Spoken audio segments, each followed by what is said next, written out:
India മുന്നണിയിലെ വിള്ളലുകൾ മറനീക്കി പുറത്തു വരുമ്പോൾ നേതൃത്വ മാറ്റമെന്ന ഒറ്റമൂലിയാണ് നേതാക്കന്മാർ നിർദ്ദേശിക്കുന്നത്. ലോക്സഭാ തെരഞ്ഞെടുപ്പിൽ മിന്നും ജയം സ്വന്തമാക്കിയ മുന്നണി പക്ഷേ മഹാരാഷ്ട്ര, ഹരിയാന തെരഞ്ഞെടുപ്പുകളിലെ തോൽവിയോടെയാണ് പിന്നോക്കം പോയത്. കോൺഗ്രസിനോടുള്ള എതിർപ്പ് വീണ്ടും പ്രതിപക്ഷത്തെ മറ്റു പാർട്ടികൾക്കിടയിൽ ശക്തമായി ഉയർന്നു വന്നിട്ടുണ്ട്.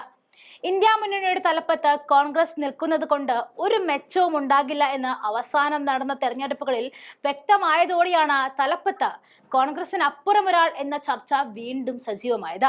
കഴിഞ്ഞ ആഴ്ച ഇന്ത്യ ബ്ലോക്കിന്റെ പ്രവർത്തനങ്ങളിൽ മമതാ ബാനർജി അതൃപ്തി പ്രകടിപ്പിക്കുകയും അവസരം ലഭിച്ചാൽ ഇന്ത്യ സഖ്യത്തിന്റെ ചുമതല ഏറ്റെടുക്കാൻ താൻ താല്പര്യപ്പെടുന്നുണ്ടെന്നും സൂചന നൽകുകയും ചെയ്തിരുന്നു.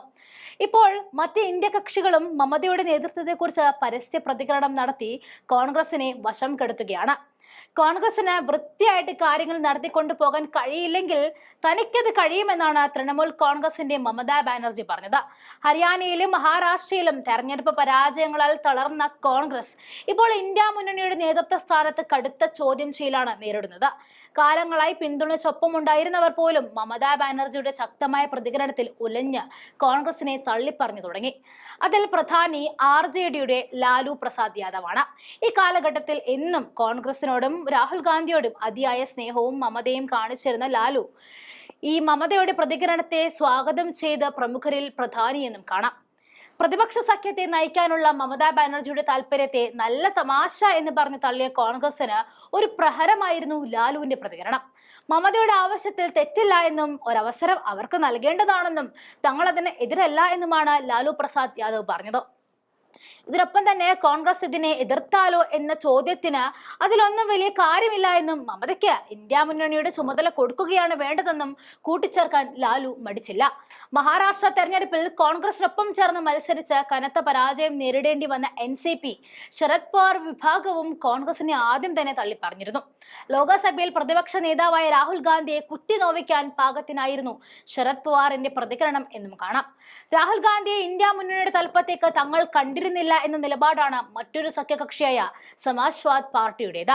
നിലവിൽ കോൺഗ്രസ് അധ്യക്ഷൻ മല്ലികാർജുൻ ഖാർഗെയാണ് ഇന്ത്യ മുന്നണിയുടെ തലപ്പത്തെന്ന് പറഞ്ഞുകൊണ്ടാണ് രാഹുൽ ഗാന്ധിയുടെ നേതൃത്വത്തെ അഖിലേഷ് യാദവിന്റെ പാർട്ടി MP രാം ഗോപാൽ യാദവ് തള്ളിക്കളഞ്ഞത്.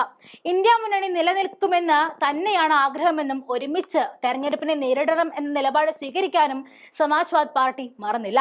തൃണമൂൽ കോൺഗ്രസ് നേതാവ് മമതാ ബാനർജിയും ഇന്ത്യ മുന്നണിയുടെ രൂപീകരണ സമയത്ത് പ്രതിപക്ഷത്തിനൊപ്പം ഉണ്ടായിരുന്ന നിതീഷ് കുമാറും പ്രതിപക്ഷ മുന്നണിയുടെ തലപ്പത്ത് ഇരിക്കാൻ ആഗ്രഹിച്ചവരാണ്.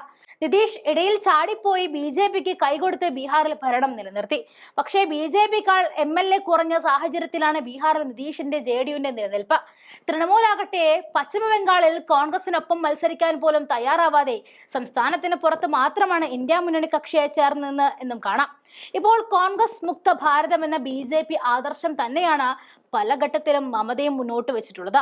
പക്ഷേ BJP ശക്തമായി ബംഗാളിൽ പ്രതിരോധിച്ച മമതയുടെ കോൺഗ്രസ് വിരോധത്തെക്കാൾ BJP വിരോധം ഇന്ത്യ മുന്നണിയിൽ അവരെ സഖ്യകക്ഷികൾക്കിടയിൽ സ്വീകാര്യമാക്കുന്നുണ്ട്. ബീഹാർ മുൻ മുഖ്യമന്ത്രി ലാലു പ്രസാദ് യാദവ് ഗാന്ധി കുടുംബത്തോടൊപ്പം എല്ലാ ഘട്ടത്തിലും ഉറച്ചുനിന്ന നേതാവായിട്ട് പോലും മഹാരാഷ്ട്രയിലും ഹരിയാനയിലും കോൺഗ്രസിന്റെ മോശം പ്രകടനം ലാലുവിനെ പോലും വിമർശകനാക്കുന്നുണ്ട്. സഖ്യത്തിന്റെ കടിഞ്ഞാൻ ഏറ്റെടുക്കാൻ മമതയ്ക്ക് വേണ്ടി മറ്റ് ഇന്ത്യ ബ്ലോക്ക് നേതാക്കൾ ശബ്ദമുയർത്തി തുടങ്ങുമ്പോൾ ലാലുവും ഒപ്പം ചേർന്നത് കോൺഗ്രസിന് തിരിച്ചടിയായിട്ടുണ്ട്.